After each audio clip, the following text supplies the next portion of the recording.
बिस्मिल्लाहिर्रहमानिर्रहीम। अभी चंद लम्हे कबल हमने इस इद्दत वाले मुकदमे में इख्तितामी बहस की है और अदालत को ये बताया है कि ये मुकदमा तमाम आलम में पाकिस्तान के लिए शर्मसारी का बायस है। सियासत को इस सतह पे कभी नहीं आना चाहिए कि आप अपने सियासी हरीफ के घर में जाके आप माहवारियां गिनने की कोशिश करें। यहां दरखास्त दी गई कि एक मेडिकल कमीशन बनाया जाए जो 2018 की माहवारियों की छानबीन करे। मैं कहता हूं ये अफसोस का मकाम है, ये इंतहाई अफसोस का मकाम है और अब ये मामला अदालत के हाथ में है। हमने सुप्रीम कोर्ट के हवाले दिए, कानून अदालत के सामने रखा। ये बात बिल्कुल वाज़ेह है कि शरीयत में हमारे सुप्रीम कोर्ट के फैसलों के मुताबिक औरत का कहना उसके जिस्म के हवाले से, उसकी ज़ात के हवाले से हतमी है। कोई और इसमें झांक नहीं सकता। अगर ये कह दिया गया कि मामलात तमाम हो चुके थे, इद्दत की मुद्दत गुजर चुकी थी, जो हमारे सुप्रीम कोर्ट ने मुद्दत रखी है उससे ज्यादा वक्त गुजर चुका था, तो किसी को हक नहीं है कि वो इसको झुटलाए। ये मुकदमा कभी बनना ही नहीं चाहिए था, इस मुकदमे को कभी चलना ही नहीं चाहिए था।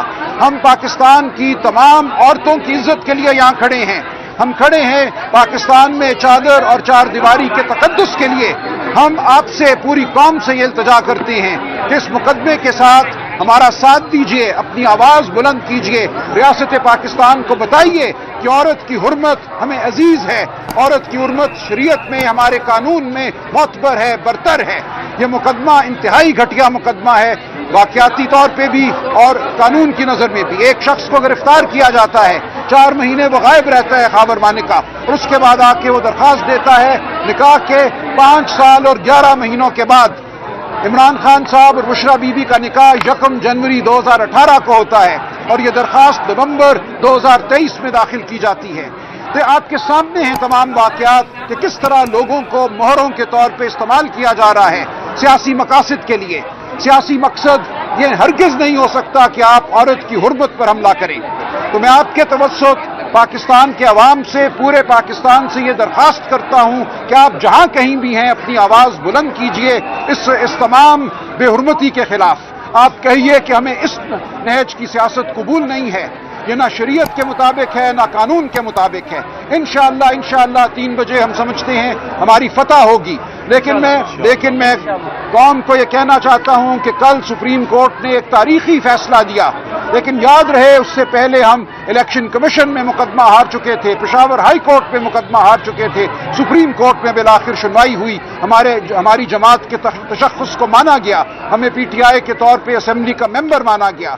तो ये मुकदमा भी आगे चलेगा, दोनों में से एक फरीक यकीनन हाई कोर्ट जाएगा और फिर मामला सुप्रीम कोर्ट में भी जाएगा। लिहाजा कोई भी फैसला हो, हमने दिल नहीं हारना, हमने लड़ते रहना है, आखिरी ओवर के आखिरी बॉल तक हमने लड़ना है, जैसा इमरान खान साहब कहते हैं। तो इंशाअल्लाह हक और सच की फतह होगी, इस फतह को कोई टाल नहीं सकता।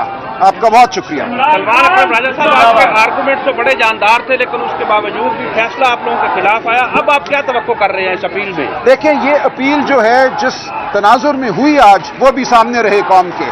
20 फरवरी को अपील दायर होती है, सेशन जज इस्लामाबाद मुकदमा सुनते हैं 3.5 माह। 29 मई का जो दिन था वो फैसला सुनाने के लिए मुकर्रर था। फैसला सुनाने वाले दिन वो जज साहब आके कहते हैं कि बवजूद मैं कासिर हूं, मैं फैसला नहीं सुना सकता। तो कौन फैसला करे कि उन जज साहिबान पर या उन जज साहब पर क्या दबाव था कि 29 मई को वो फैसला ना सुना सके। फिर मुकदमा उनसे छीन कर, उनसे लेकर इन जज साहब को बिलखुसूस दिया जाता है। इन जज साहब ने मुझसे पूछा कि क्या आपको मुझ पर एतबार है? मैंने कहा मैं मुंतजर हूं एतबार का, देखेंगे हम क्या होता है।